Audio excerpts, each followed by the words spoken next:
পর্বে কোথা থেকে এসেছি একটা জায়গা খুঁজে পাচ্ছি, সেটা হচ্ছে আদম আলাইহিস সালাতু ওয়াস সালাম। কিন্তু আদম আলাইহিস সালাতু ওয়াস সালাম কেমন করে পৃথিবীতে আসলেন? যারা এটা জানি যে আদম আমাদের আদি পিতা, তাহলে আদমের জন্মের, আদমের সৃষ্টির কাহিনীও তো আমরা জানি। আদমের আগে আদম ছিলেন না, আদমকে সৃষ্টি করা হয়েছে, তারপরে আদম সৃষ্টি হয়েছেন। তাহলে আদমকে কে সৃষ্টি করেছেন? মহান আল্লাহ রাব্বুল আলামিন সৃষ্টি করেছেন। অন্য কেউ তার দাবিদার হয়নি যে আদমকে সৃষ্টি অন্য কেউ করেছে। অন্তত পক্ষে আমরা যারা কোরআনে হাদিসে বিশ্বাস করি, ইসলাম ধর্মকে সেইভাবে মানি, তারা জানে যে আদম আলাইহিস সালাতু ওয়াস সালামকে আল্লাহ রাব্বুল আলামিন তার বিশেষ হিকমত এবং কৌশলের ভিত্তিতে তাকে সৃষ্টি করেছিলেন। আদমকে সৃষ্টি যখন করেন, ঘটনা আমি বলবো না, তো লম্বা হয়ে যাবে। তখন পৃথিবীতে আর কেউ ছিল নাকি? না, পৃথিবী শূন্য ছিল। কোন জীব জন্তু গাছপালা বা এই পৃথিবীটাই ছিল কিনা? আমরা যদি ওখানে সেটা, এই মোবাইল বন্ধ কর, মোবাইল টিপছে গেছে। তাহলে আল্লাহ তাআলা আদমকে সৃষ্টি করছেন, ওই ঘটনার মধ্যে আল্লাহ তাআলা ফেরেশতাদেরকে বলছেন যে আমি ইচ্ছে করেছি যে আমি একজন মানুষকে তৈরি করব। এটা আপনারা শুনেছেন, আমি একজন মানুষকে তৈরি করতে চাইছি। তাহলে তার আগে ফেরেশতা ছিল, আদমের আগে ফেরেশতা ছিল যাদের সাথে উনি পরামর্শ করছেন। তারপরে আল্লাহ রাব্বুল আলামিন আদমকে সৃষ্টি করলেন। সৃষ্টি করার পরে জিন আর ফেরেশতারা সকলকে সাজদা করতে বললেন। তাহলে ওখানে জিনের একটা প্রসঙ্গ এলো। তার মানে আদমকে সৃষ্টি করার আগে পৃথিবীতে জিনেরাও ছিল, আর ফেরেশতারা তো আছে আগে থেকে।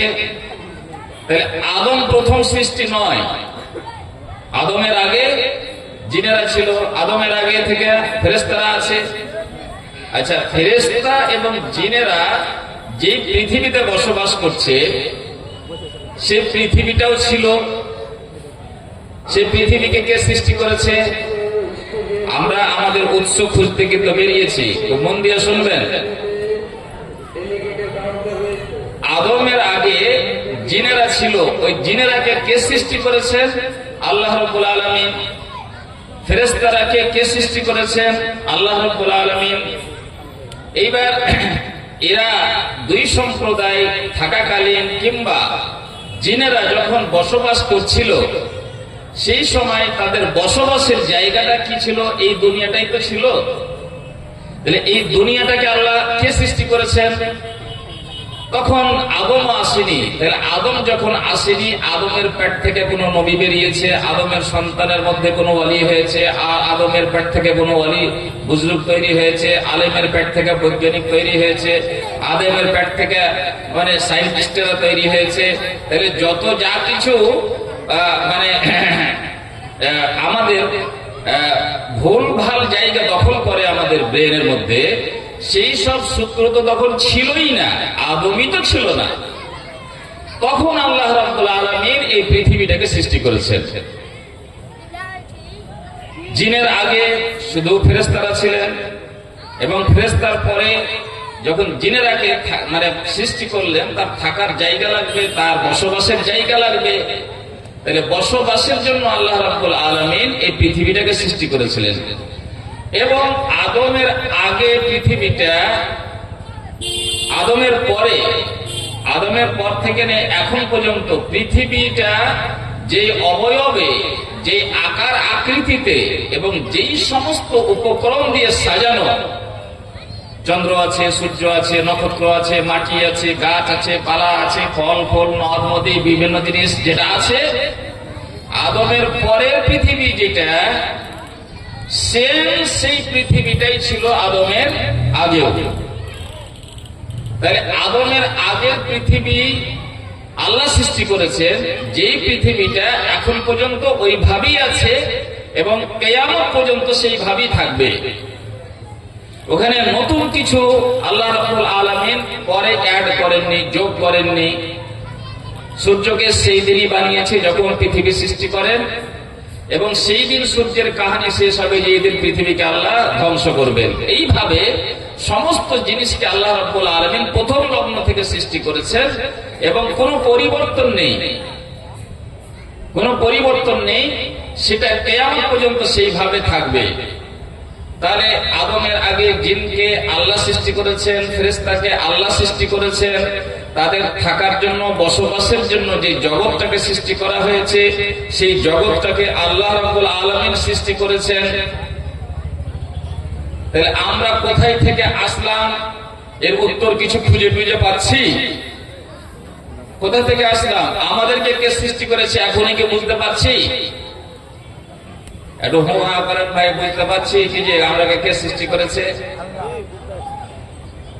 আমরা কি পুনর্জন্মের কাহিনী থেকে সৃষ্টি হয়েছি, না আমরা কিছুই নাই এমনি এমনি সৃষ্টি হয়ে গেছি, না আল্লাহ রাব্বুল আলামিন আমাদের সৃষ্টি করেছেন? এবং আমাদের পূর্বে জিন সম্প্রদায়কে সৃষ্টি করে বসবাস হিসেবে এই জগতে তারাকে থাকতে দেওয়া হয়েছিল এবং আল্লাহ রাব্বুল আলামিন সেগুলোকে সৃষ্টি করেছিলেন।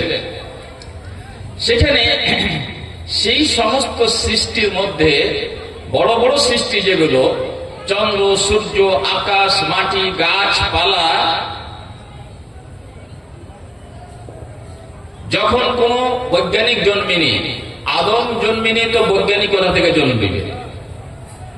তাহলে সব কিছুকে আল্লাহ রাব্বুল আলামিন সৃষ্টি করেছিলেন। তার উদ্দেশ্য কি ছিল? এইটা, এই পৃথিবীতে যারা বসবাস করবে তাদের সেবা যত্নের জন্য।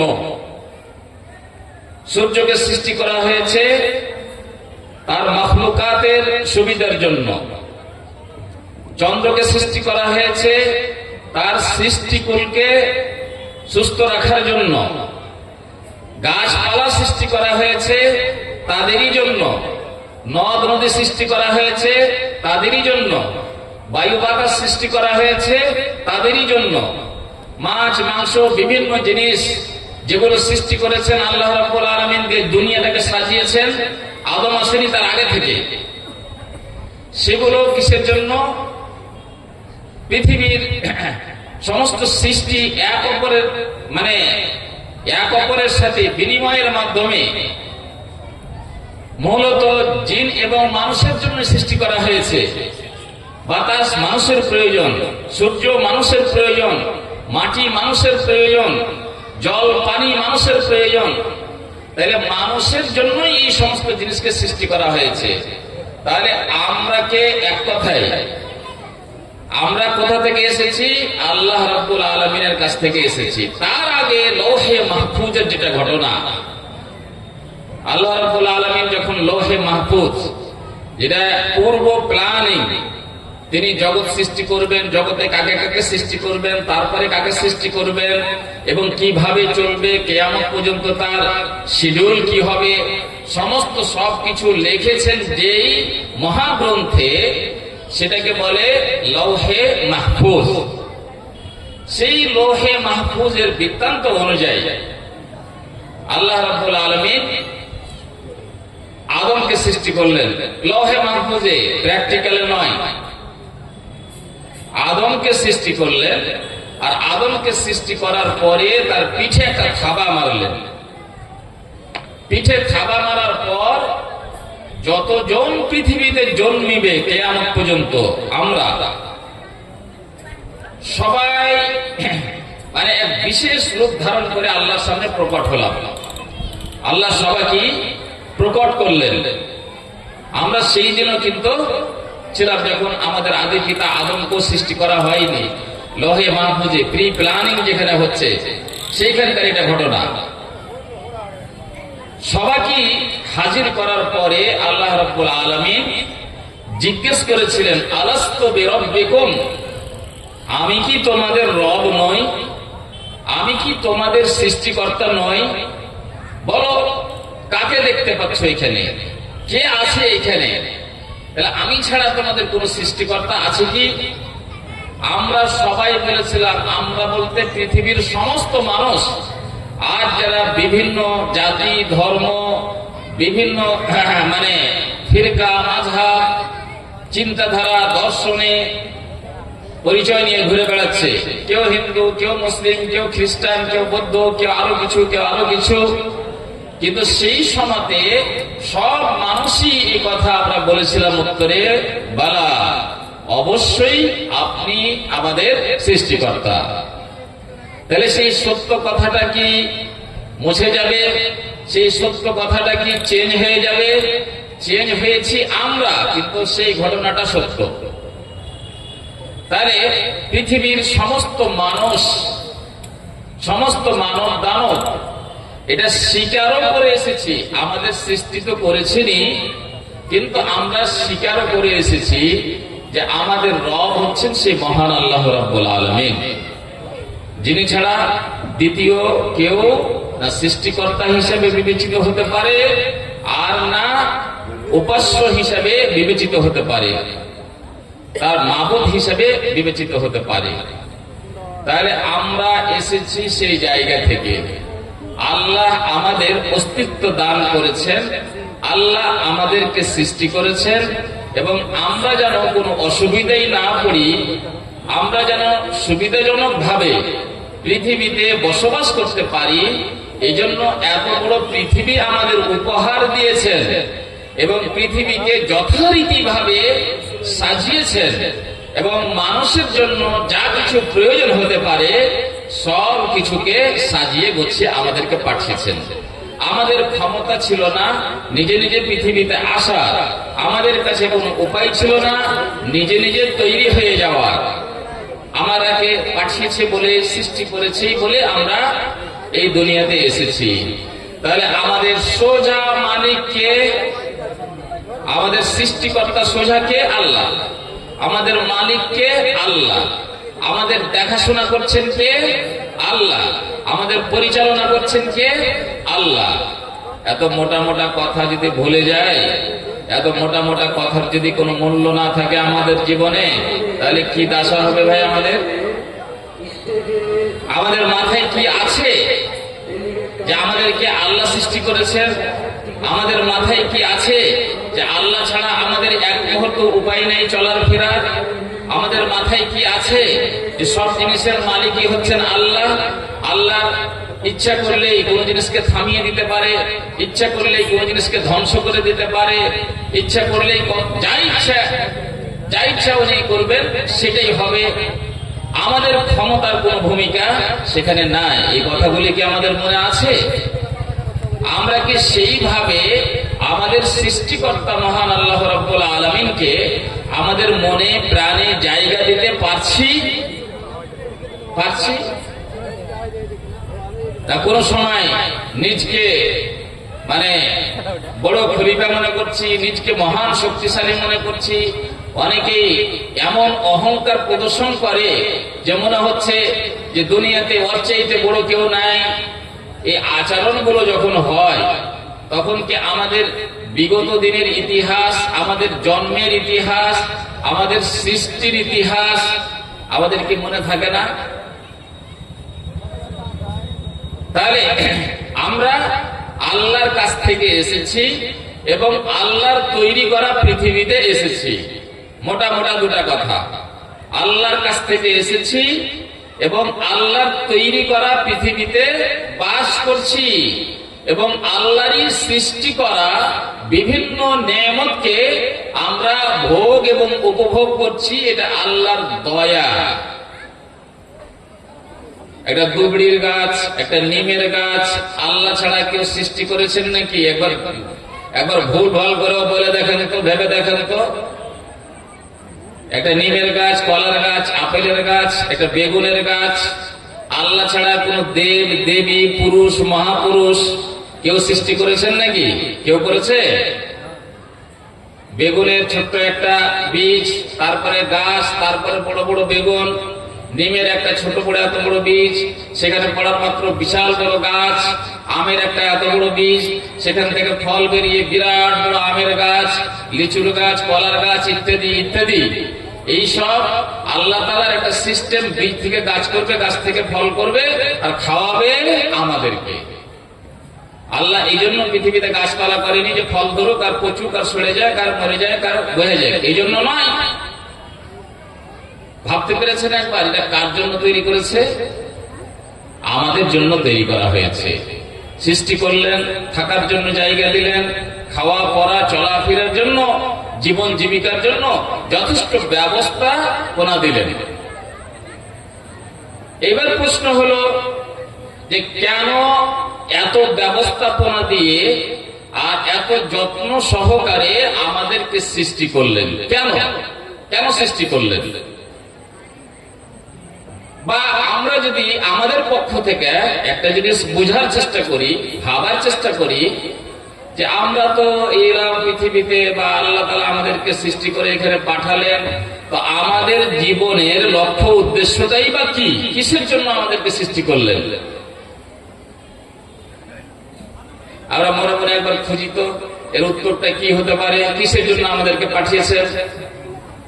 যদি আমরা মনে করি পৃথিবীতে পাঠিয়েছেন আমাদেরকে তিনটা কাজের জন্য, যেটা আজকে ট্রেন্ড হয়েছে, আজকের সিংহভাগ মানুষের মুখে চোখে কথাই বার্তায় কার্যকলাপে আমাদের জীবনের লক্ষ্য উদ্দেশ্য তিনটাই হয়ে দাঁড়িয়েছে। সেটা কি? ভালো খাবো কি করে, ভালো পড়বো কি করে, আর ভালো খাবো কি করে, পড়বো কি করে, আর ভালো বাড়ি ঘর কি করে হবে। এই তিনটে জিনিসের পিছনেই তো পাগল। ভালো খাওয়ার জন্য মানবতা, নীতি নৈতিকতা, শরীয়ত, আল্লাহ রসুল প্রয়োজন হলে সবকে জবাই করে দিচ্ছে সেই নিশাতে যে আমাকে ভালো খেতেই হবে, আমাকে ধনবান হতেই হবে, আমার কাছে বহু টাকা পয়সা থাকতেই হবে। এই নেশাতে মানবতাকে জবাই করছি, শরীয়তকে জবাই করছি। কোন নিয়ম নীতি আমার কাছে কোন কাজের হয় না। আমার একটাই টার্গেট যে আমার কাছে কিছু ধন সম্পদ হতেই হবে, বৈধ উপায়ে হোক কিংবা অবৈধ উপায়ে হোক। এটাই কি আজকের জীবনের বাস্তব হয়ে দাঁড়ায়নি? আর ভালো পরবো, জামা কাপড় আমার সুখ স্বাচ্ছন্দ্য কি করে হবে? টাকা থেকেই হবে। এবং ভালো গাড়ি বাড়ি। আর আমরা যদি খুব গ্রাম্য ভাষায় খুব আরো সহজ করে যদি বলি, তাহলে খাবো, পায়খানা করব আর শীতানীন করব। আমাদেরকে সৃষ্টি করা হয়েছে আমাদের জীবনের লক্ষ্য উদ্দেশ্য খুঁজেই পাই না। খাবো আর পায়খানা করব আর ঘুমিয়ে যাব, এরকম নয়? আর এটাই যদি হয় যে খাবো, পায়খানা করবো আর ঘুমিয়ে থাকবো, তা আমরা তখন কিন্তু মানুষ থেকে অন্য জিনিসে রূপান্তরিত হয়ে যাচ্ছি। খাওয়া, পায়খানা করা আর ঘুমিয়ে যাওয়া, এই গুণটা মানুষের হতে পারে না। এটা কার গুণ? আমাদের বাড়িতে বেঁধে রাখা গরুটার গুণ, ছাগল বকরি যেগুলো তার গুণ। একটা গরু, ছাগল, মোষ, ভেড়া ইত্যাদি এরা অবলা জানোয়ার।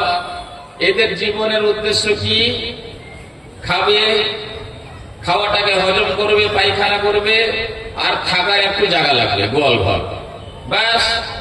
ওর উপরে সমাজের কোনো দায়িত্ব নেই, ওর উপরে নিজেরও কোনো দায়িত্ব নেই, ওর হালাল নেই, ওর হারাম নেই, ওর গুনাহ নেই, ওর খাতা নেই, ওর কোনো কিছু মানে নিয়ম নীতি ধর্তব্য কর্তব্য কিছুই নেই। ওকে যেখানে তার মালিক ব্যবহার করে নিবে সেখানে সেভাবে ব্যবহার হয়ে যাবে।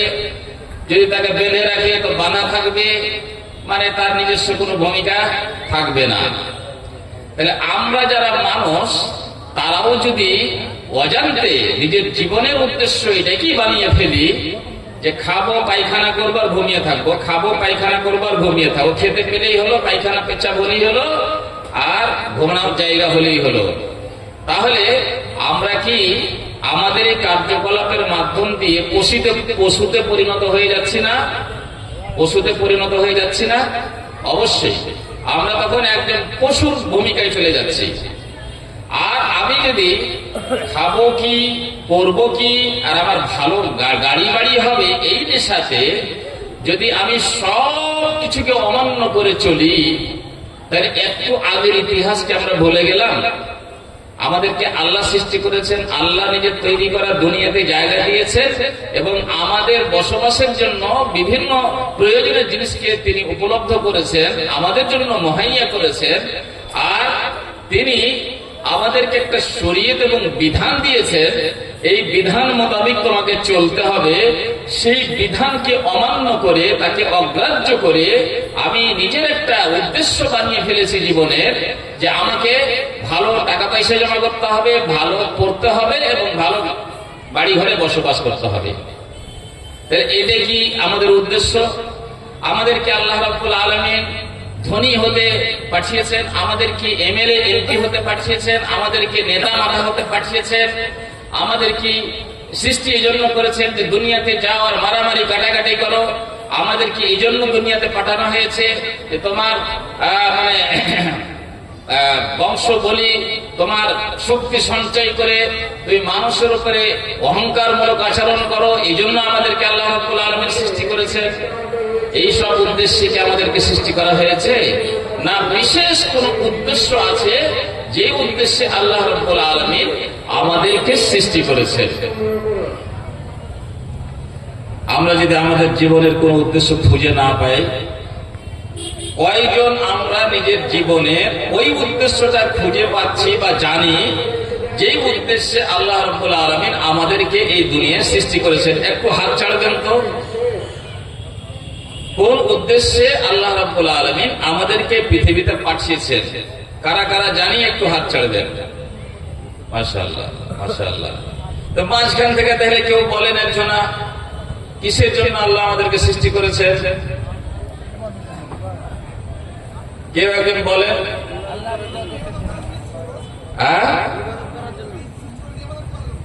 মাশাআল্লাহ, জাযাকাল্লাহু খায়র। ওই ভাই বললেন সবাইয়ের পক্ষ থেকে যে আল্লাহ তাআলা আমাদেরকে সৃষ্টি করেছেন একমাত্র তার ইবাদত বান্দেগী করার জন্য। মনে রাখবেন, আপনাকে ফাজলাম করার জন্য পৃথিবীতে সৃষ্টি করা হয়নি। আপনার কতটি বাড়ি, কতটি ভোট, কতটি গাড়ি, কত আপনার মান, কত আপনার সম্মান, কে আপনাকে মানে, কে আপনাকে মানে না, এই সব দেখার জন্য আল্লাহ আপনাকে সৃষ্টি করেনি, আমাদেরকে সৃষ্টি করেনি। আমাদেরকে সৃষ্টি করেছেন একমাত্র এই কারণ হচ্ছে যে আমি এরাকে কিছুদিনের জন্য পৃথিবীতে পাঠাবো আর আমার ইবাদত বান্দেগীর আদেশ করব, দেখবো যে আমার ইবাদত বান্দেগী কে করে আর কে করে না। এটা শুধু দেখার জন্য, মানে একটা খেলা দেখবেন আল্লাহ রাব্বুল আলামিন, সেই জন্য আমাদেরকে সৃষ্টি করেছেন। এবং সেই খেলাটার নাম হলো আল্লাহর ইবাদত করা। এটা ঘাবড়াবেন না। আল্লাহর ইবাদত মানে পোটলা পুটলি বাইন্ধা লিয়া মসজিদে বসে থাকতে হবে, এটা মানে লয়। আল্লাহর ইবাদত করা মানে আল্লাহকে মেনে দেখাতে হবে। আল্লাহর যে আদেশগুলো আছে সেই আদেশগুলোকে পালন করে দেখাতে হবে। ইবাদতের জন্য পাঠানোর মানে হচ্ছে এইটা।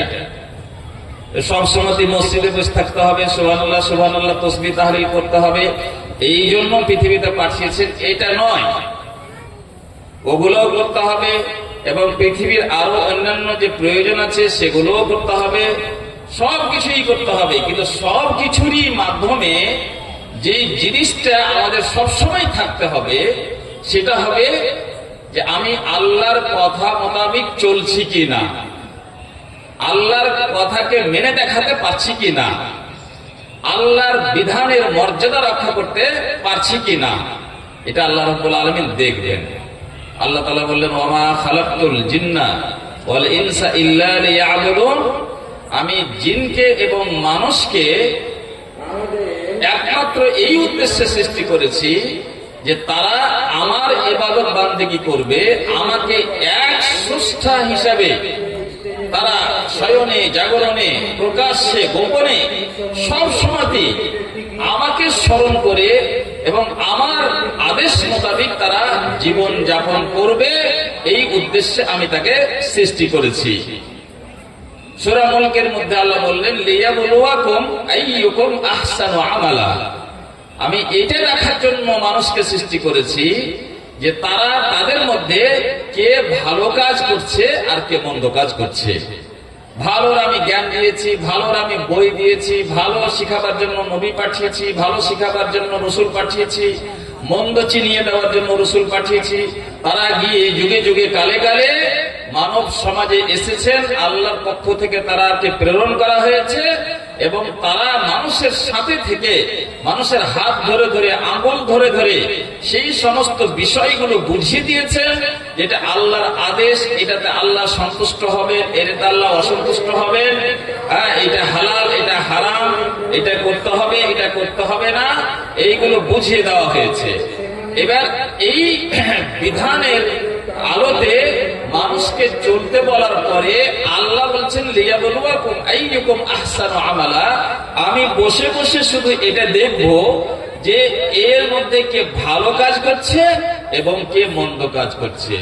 তো আমরা যেই জিনিসের জন্য পাগল ছাগল হয়ে ঘুরে বেড়াচ্ছি, সেটা আমার উদ্দেশ্য থেকে বাইরের জিনিস না ভিতরের জিনিস? যেই উদ্দেশ্যের জন্য আমাকে পাঠানো হয়েছিল সেই উদ্দেশ্যটা তো আমাদের জীবন থেকে মোটামুটি বিদায়। আমরা কয়েকজন ভাবি বসে বসে যে আমাকে আল্লাহ রাব্বুল আলামিন তার বিধানকে মর্যাদা দেওয়ার জন্য, তার ইবাদত বান্দেগী করার জন্য, তার দাসত্ব করার জন্য পাঠিয়েছে। কোথাও আমার দ্বারাই ত্রুটিত হয়ে যাচ্ছে না, কোথাও আমার দ্বারাই কোথাও কিছু অমান্য হয়ে যাচ্ছে না, তো কোথায় এমনটা হয়ে যাচ্ছে না তো আল্লাহর বিধান বিরোধী কাজে আমি লিপ্ত হয়ে যাচ্ছি, কোথাও এমনটা তো হয়ে যাচ্ছে না যে আল্লাহ রাব্বুল আলামিন আমার এই কাজের জন্য আমার প্রতি অসন্তুষ্ট হয়ে পড়বেন। এই সব কথাগুলি তো আমাদের যোগ বিয়োগে সারাদিন কাটা উচিত। আমার আগে আমাদের আজিজান মাওলানা মাজহারুল হক সাহেব বক্তব্য রাখছিলেন, খুবই সুন্দর বক্তব্য এবং উপযুক্ত ভাষা ভঙ্গিমায় তিনি বক্তব্য রাখছিলেন যে রোগগুলো আমাদের সমাজে ছড়িয়ে যাচ্ছে, আমাদের জীবনের লক্ষ্য উদ্দেশ্য কোথায়? সব চায়ের পিয়ালাতে চলে গেল। আমাদের জীবনের লক্ষ্য উদ্দেশ্য কোথায়? তাকে মেরে মুছড়ে স্ট্যান্ডে স্ট্যান্ডে যেখানে সেখানে আড্ডাবাজির জায়গাতে নষ্ট করে দিলাম। সারা দিনে রাতে একবারও আল্লাহ কহে মনে পড়ে না। এতদিন ধরে একটা পর্যায়ে ছিল, এখন তো এমন এমন কাজ আমাদের দ্বারা হয়ে যায়, আল্লাহ রসুল তো দূরের কথা, একটা সুস্থ মস্তিষ্কের মানুষও লজ্জায় মাথা হেট করে ফেলছে। শোনা যায় না, শুনে বিশ্বাস করতে পারা যায় না।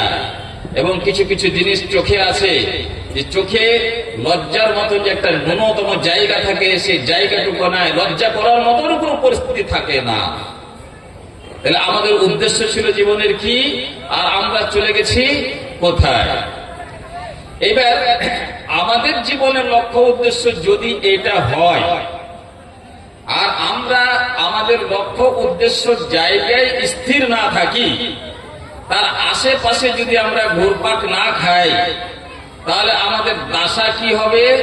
আমরা যদি পৃথিবীতে গোলমাল করে থেকে যেতে পেতাম তাহলে তো বাঁচার ছিল, কিন্তু এই খেলা শেষ হতে গেলে, আর খেলা তো শেষ হবেই, শেষ হতে গেলে আবার আল্লাহ রাব্বুল আলামিনের কাছে উপস্থিত হতে হবে আর তন্ন তন্ন করে সব জিনিসের হিসাব দিতে হবে, যেটা আমাদের 3 নম্বর প্রশ্নের উত্তর।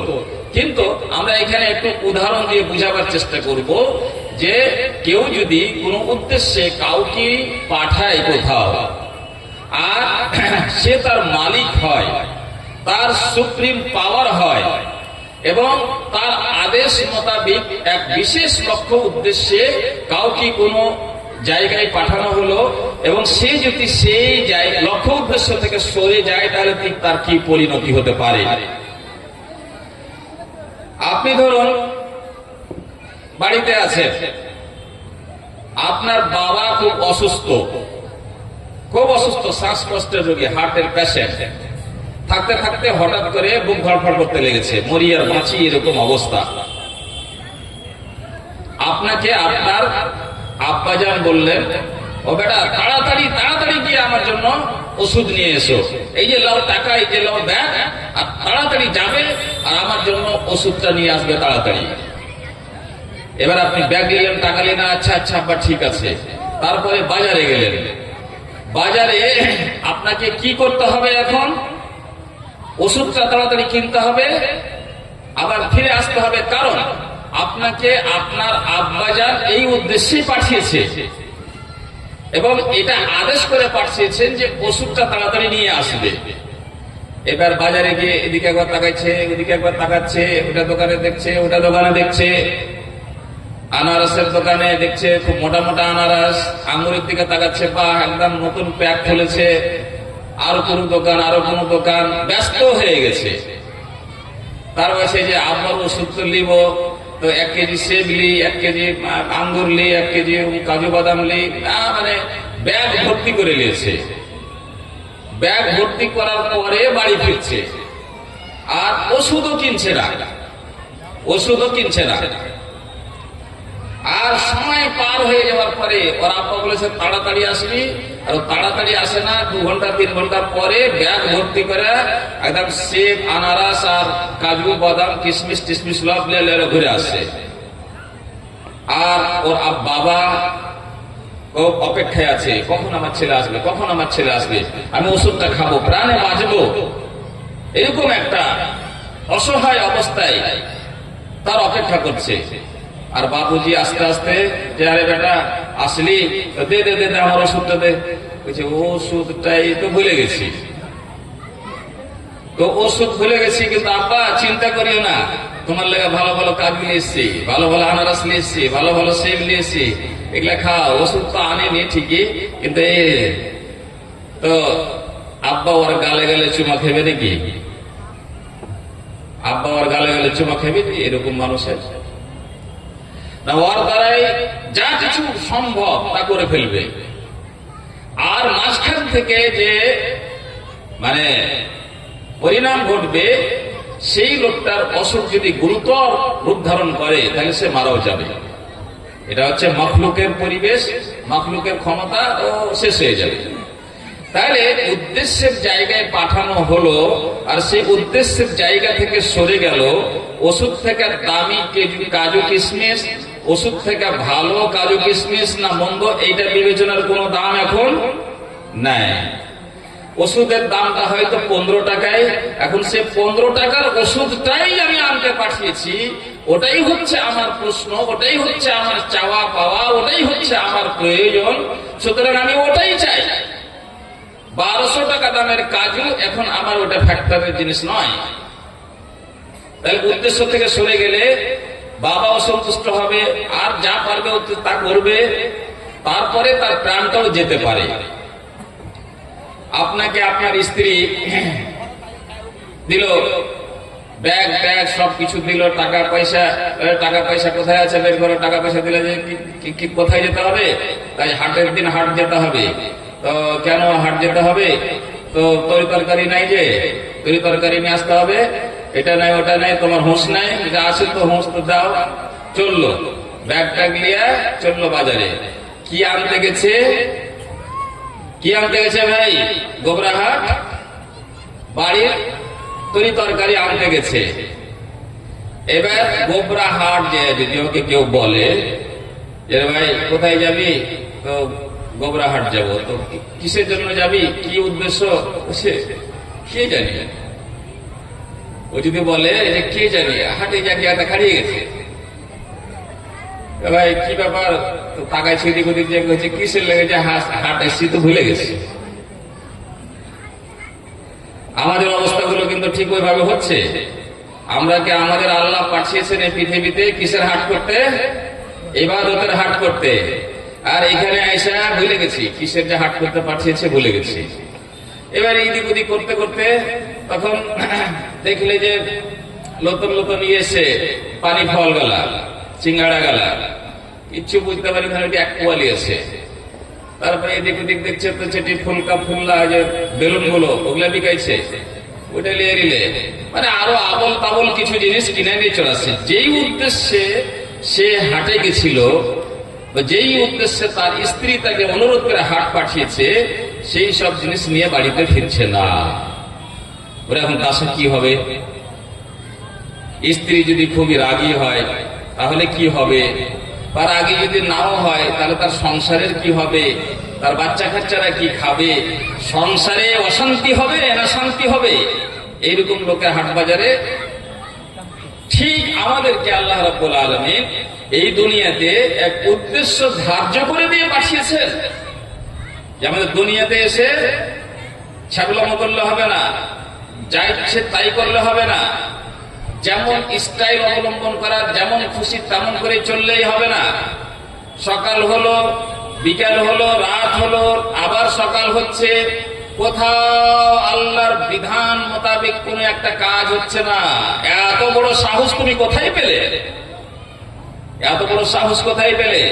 আল্লাহর জমিনে থাকো, আল্লাহর বাতাসে অক্সিজেন নাও, আল্লাহর পানি খাও, আল্লাহর দেওয়া বডি আছে, আল্লাহ দেওয়া আত্মা তোমার শরীরের মধ্যে চলছে বলে তুমি জীবিত আছো। আল্লাহ তোমাকে কিছু জিনিসের আদেশ করেছেন, কিছু জিনিস থেকে নিষেধ করেছেন, তুমি কোনোটাই তাওয়াক্কুল করছো না, কোনোটাই মানো না। সূর্যের মতন ভোর হয়েছে, আবার সূর্যের মতন 24 ঘন্টার পরে আবার তোমার ভোর হচ্ছে। এক জায়গা তো আল্লাহর বিধান বলে কোনো দয়া, কোনো মায়া, কোনো অনুশোচনা, কোনো দুঃখ বেদনা না তোমার আছে, না তোমার বাড়ির কোনো লোকের আছে, না তোমার ছেলে পেলের আছে, না আশেপাশের কোনো লোকের আছে। গোটা বাটিটায় শয়তানের একটা আড্ডা এবং আখড়া হয়ে গেছে। তোমার চালচলনে ইসলাম নাই, তোমার ছেলে মেয়ের চালচলনে ইসলাম নাই, তোমার বাড়ির কোনো চালচলনে ইসলাম নাই। তুমি কার আমার সম্পত্তিতে এত বড় মনমুনাহি করো হে? তুমি মরবে না? মরবে না? তোমার চেটি বাপ চাচা খালু এসে তোমাকে বাঁচিয়ে রাখবে নাকি? আল্লাহ পাকড়াও থেকে তোমাকে বাঁচিয়ে দিবে নাকি? না তোমাকে মরতে হবে? না মরণ বলে সন্দেহ আছে? মরণ বলে সন্দেহ আছে নাকি? যাদের বয়স 50 বছর হয়ে গেল, যাদের বয়স 60 বছর হয়ে গেল, তার জীবনে কতটি লোককে মাটি দিয়েছে দেখো নি?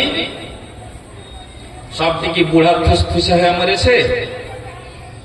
না বাহাদুর খলিফাও মরেছে, মেম্বার প্রধানও মরেছে, রাষ্ট্রপতি গেলাও মরেছে, মহা খলিফা গুলো মরেছে, বাচ্চাও মরেছে, যুবকও মরেছে, যুবতীও মরেছে। যখনই তুমি মরবে না, তোমার জন্য আলাদা কোনো সার্টিফিকেট আছে নাকি?